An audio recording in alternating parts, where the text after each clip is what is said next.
आणि शांभवी आता पूर्णपणे बिझनेसमध्ये उतरला होता. एका मोठ्या प्रेझेंटेशन नंतर सौरभने त्याला केबिनमध्ये बोलावलं. "ये बस." शांभव समोर बसला. काही क्षण सौरभ शांत राहिला. मग म्हणाला, "आजची मीटिंग तू ज्या पद्धतीने हाताळलीस, मला माझीच आठवण झाली." शांभव हलकसा हसला. "थँक शंभूने लगेच आभार मानले. पण एक लक्षात ठेव, एखाद्या गोष्टीत आपण यश मिळवलं म्हणजे आपण यशस्वी झालो असं नाही. आपण कायम पुढचा विचार केला पाहिजे. सौरभ म्हणाला. हो डॅडी, शंभू नम्रपणे म्हणाला.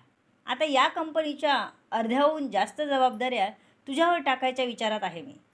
शंभूच्या भुवया उंचावल्या. अर्ध्याहून जास्त? हो, आणि पुढच्या काही वर्षात माझी रिटायरमेंट. इतका विश्वास? अर्थातच, तू माझा मुलगा आहेस.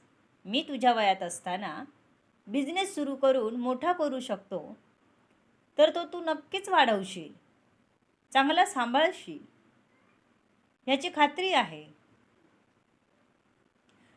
सौरभचा त्याच्यावरचा विश्वास बघून तो स्वतः चक्रावलाच. कदाचित स्वतःला त्याला एवढा विश्वास नाही जेवढा विश्वास आपल्या डॅडला आहे.